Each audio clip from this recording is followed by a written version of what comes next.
Everybody that's anybody in the music business performed live from Studio A.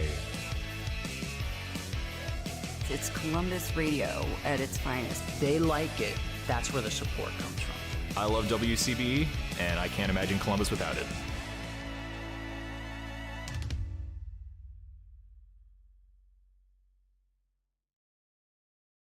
But welcome back. Well, thank you so much for having me. I appreciate it. Yeah, we've got a new book to talk about, your debut novel. The show tonight is sold out over at the Rumba Cafe with, I just learned that Columbus favorite Micah Schnabel will be opening up. So looking forward to that. A bonus on top of Charlie Parr tonight. 6:30 doors, 7:30 showtime. And we'll have a pair of tickets to give away to the sold out show later on after this session. But let's get warmed up with the song. What are you going to start us off with? Oh, all right. This is called 817 Oakland Avenue.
Soft and warm, there's a roof above your head, keep out the storm.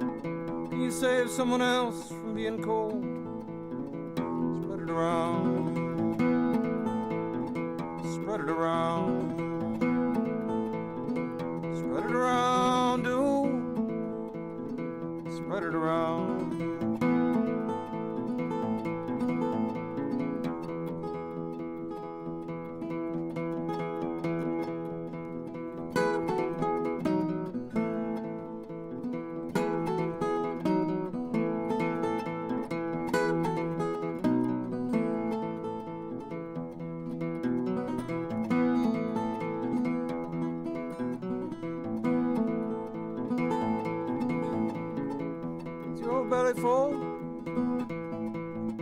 Have you fed your family too? Does your table have just a little more room?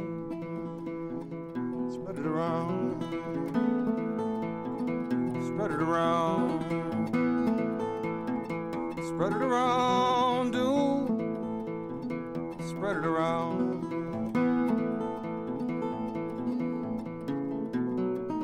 It's true about love, it'll die if it's covered up.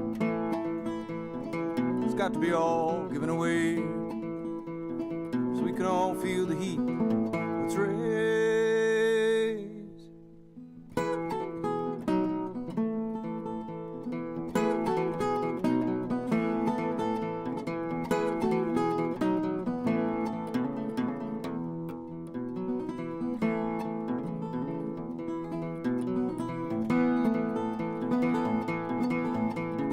Can you remember what it's like when all of the world is filled with lights?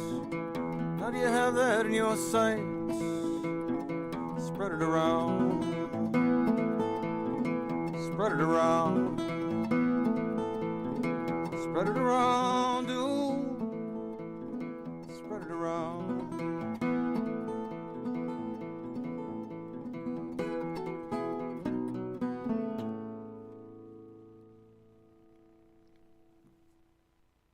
If you're just joining us, that's Charlie Parr live from Studio A with 817 Oakland Avenue, which is also on his studio release and the latest that came out in 2021, Last of the Better Days Ahead. And he was last here back when his self-titled release came out in, 2019, I believe, right around there.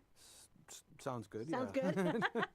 But we're happy to have him back, and well, his debut novel with that same name is just released over the summer. Yes. Now, with that, you're going to have to tell us about this book. I haven't Sure. read it yet. So, is it some of the songs or your words and poetry that didn't make it onto this album kind of extended it into a novel? Well, what happens is when I write songs, I write short stories that look like kind of scenes more than stories that I'm interested in.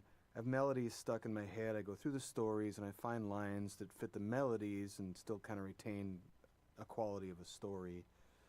And that's the song. And then it gets, messed with kind of going forward from there. When I was writing this record, I had two or three versions of every song in story form. And so the stories in the book are all,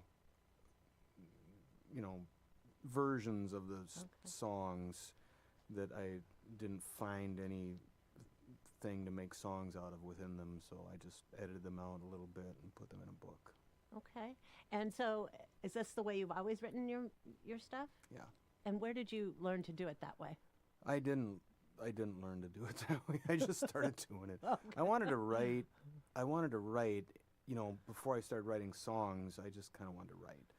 And I wrote a lot. And when I started trying to write songs, I didn't have any ideas for lyrics. And so I went back to all this stuff that I had written that really wasn't very good as stories and just started plucking out, relevant pieces of those stories to make songs out of them. Okay. So what are you playing here today? Because I know you play. There's a few that you take a liking to more than others, right? On your instrument. Or is this the one? Songs? No, Or- the guitar. Oh, or the guitar. Yeah. This is a mule resonator guitar, tricone resonator guitar, and it's definitely my favorite instrument that I tour with right now. I also play a lot on acoustic 12 strings, but during the seasonal changes, I don't tour with it as much because mine are kind of old and I don't want to fight with them the whole trip. So this is your go-to for. This is when definitely my favorite instrument. Okay. And talk about growing up? I in Minnesota, but born in Austin, Minnesota, grew up in Hollandale, and then your career started in Duluth. Well, I grew up in Austin. Okay. I have family in Hollandale. I spent a good amount of time there, but I grew up in Austin. I left Austin in the 80s for Minneapolis, and I was there for the rest of the 80s and most of the 90s, and then moved to Duluth in the late 90s and moved back to St. Paul this year. So that's kind of the Minnesota's still. trajectory. You really grasped the blues when you were growing up. Some of the old blue guys and just solo guitarists. Yeah, my dad's record collection was kind of weird, giant, shambolic record collection. And he had a lot of different things in there, but the stuff I gravitated towards were solo guitar players like Lightnin' Hopkins and Mance Lipscomb and folks like that. And then I started going down to the library to see what else I could hear, and got to hear Robert Johnson and Mississippi John Hurt and Charlie Patton, and just completely fell in love. So I started trying to learn how to play guitar inspired by those folks. Well, we love what you do, and we're happy to have you back this afternoon. And we'll talk a little bit more after the next song. And if you're just joining us, Charlie Parr live in Studio A today. Tonight's the show. It's sold out. Micah Schnabel will also be there, and we'll have a pair of tickets to give away after the session today. What's this next one you're going to do? I guess I'll do the title track from the record. This is called The Last of the Better Days Ahead.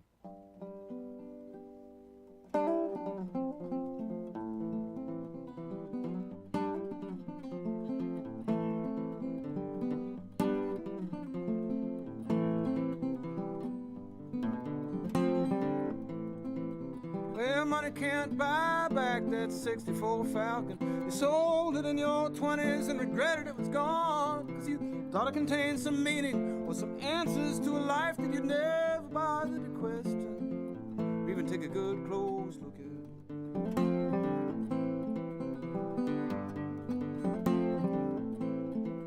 And it broke your heart to see how that been so important, from the feeling of the steering wheel to the rubber on the road. Now it's grown to unrealistic proportions in your mind.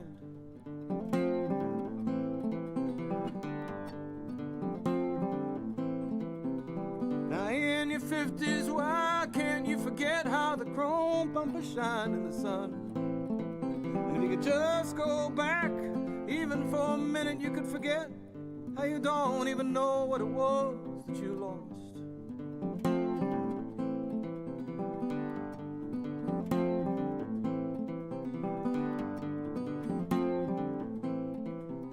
Why you always feel so empty, in spite of all you have? Are those feelings you remember even real? Or were they honestly about some junky old Falcon or any other thing that you could own?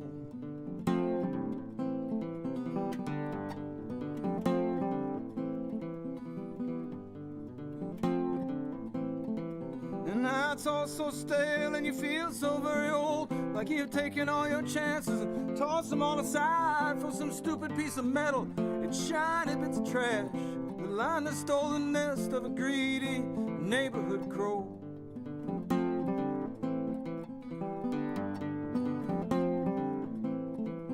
So drive back to your hometown to visit with your past, but nothing looks the same anymore.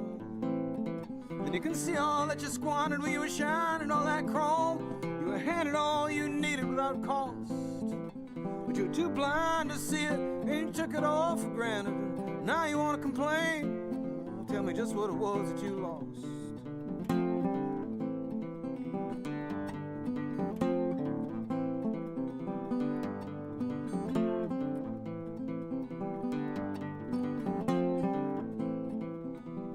Start to panic and your gas is running low, and you need to find some meaning before you're stranded on the road. And when the engine finally dies near a soybean field at dusk, you just sit and watch the sunset turn the entire sky to rust.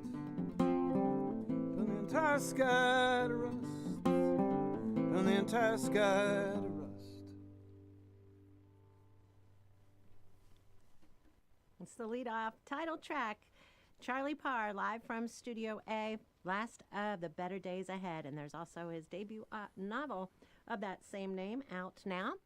And tonight's the show at the Rumba Cafe, sold out. Doors are at 6:30, showtime at 7:30, and we'll do a ticket giveaway after the third song that he takes us out with. And this all got started for him, putting out records, that is, anyway, and 2002, I believe, the debut album there. But then in 2010, tell us about how the surprise success in Australia, they really took a liking to you. And was it through the song 1922 that happened? And the commercials and all this? Well, I got invited by a film director to help do film for music for a film, I'm sorry, that he was doing.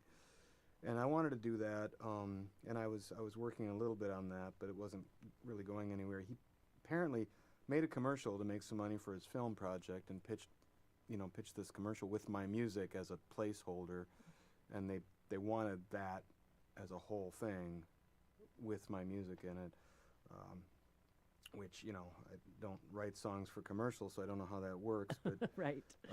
As he went ahead and did that, he gave me a little bit of money to do that, and but it turned into a thing, and people liked it. So I ended up going to Australia, I think, 7 times now to tour over there, which has been nice. I mean, they've been really good to me, and it's I've always enjoyed going over there. How long were the tours each time? Just a couple weeks, or did you then go elsewhere? Oh no, I was there for, I think the shortest I went was for just under a month, and the longest was just over 6 weeks. Very cool. Well, congratulations on everything, and except for that accident that paused your career for a little bit, skateboarding with your daughter. Yeah. Tell us what happened. What kind of jumps were you doing? I don't do jumps. No, when I was a kid, you either rode your bike or your skateboard everywhere you went, but you weren't, they in Austin, they frowned on you riding your skateboard anywhere, but in the street you couldn't ride it on the sidewalk, and they would hassle you. So I didn't do tricks. I just rode the thing from place to place. No sweet jumps or anything. Nothing like that. But Anyway, so I taught my daughter how to skateboard, and we'd go out a lot. And the last time we went out was obviously the last time I was on a skateboard. I was just going a little too fast and got sideways and fell wrong and just destroyed my shoulders. So I have a lot of fake things in my shoulder now. Little nuts and bolts. Nuts and bolts and rods and things. I don't even know what's all in there. So. How long was that healing process? Well, it was not as long as they thought it was going to be. I ended up playing my first show after the accident within like 5 or 6 weeks. It was painful, but I was motivated, and I was able to do it. And the more I practiced and worked on it, the faster I healed. So. Right. Well, I'm sure it was such a void during that time, since that's what you do. Well, yeah, all the time. I haven't had a day job in 22 years now. So. What was your last day job? I was part of an outreach crew on a group that went out and helped people who were living outside. We took out food, blankets, first aid supplies, and did referrals to local social service entities and helped people get shelter beds and stuff like that. I love that. Very kind of you. Well, it was a good job, and I would be doing it today if it weren't for circumstances, and had kids, and daycare was more expensive than what I was making, so I just stayed home with my son and gigged in the evening when my wife was working. That's awesome. Well, tell us a little bit. You've played or recorded in some different kinds of places, not like just studios, normal, what's normal, who knows, but recording studios that a lot of people go to. Tell us about some of the places that you've recorded. Well, I just, recording isn't my favorite thing. I like performing, and I like touring, and recording is kind of not my bag of tea. So, I just want to be comfortable when I'm doing it, so I've always kind of gravitated towards places that didn't feel, it felt more like venues than studios. Mm-hmm. And a lot of them have been professional studios, just happen to, have a different vibe. I've recorded in barns and bars and houses, and the last few records have been recorded in studios, but I've just been lucky enough to find studios that were comfortable and felt, more like someone's house than like a studio. The vibe that it's about comfort. It's not really about the location. Gotcha. Well, thank you so much for coming back today. It's good to see you again, and again, congratulations on everything. And appreciate that. On your new novel, it's Charlie Parr, live from Studio A. And got one more song he's going to play for us, and then we'll do our ticket giveaway for the Sold Out show tonight at the Rumba with Micah Schnabel. Nice. Well, here, I'll do an old song. This is traditional. It's called The Gambler's Blues. Nice.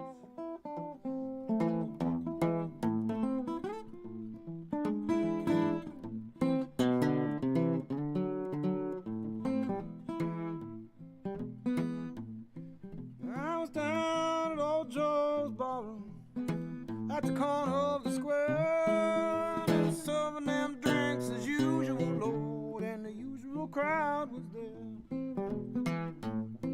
To my left stood Big Joe former Kennedy. His eyes was bloodshot red, and he turned to the crowd around him, and these are the very words he said.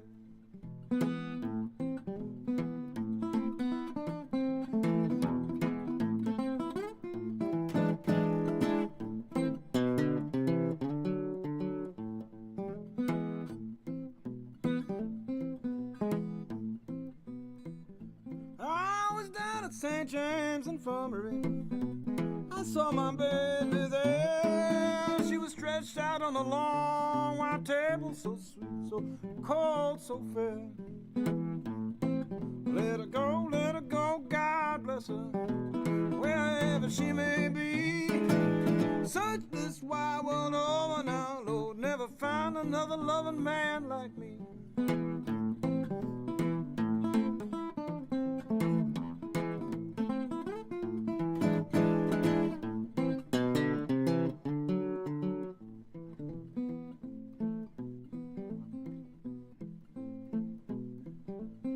When I die, won't you bury me, boys, in my high-top Stetson hat? Put a $20 gold piece on my watch chain. My friends will know I died standing pat. I want 6 crap shooters for pallbearers. I want the Costco to sing me a song. Put a jazz band on my horse wagon now, playing slow as I roll. Roll out your old-time carriage now, roll out your double-seated hat. Now 12 men are going to the graveyard today. There's only gonna be 11 coming back. Now that I told my story, won't you line me up another shot of booze? And if anybody happen to ask you, you tell them I got them old gambler's blues. Let it go, God bless her, wherever she may be. And she can search this wide world over now, Lord, and never find another sweet loving man like me.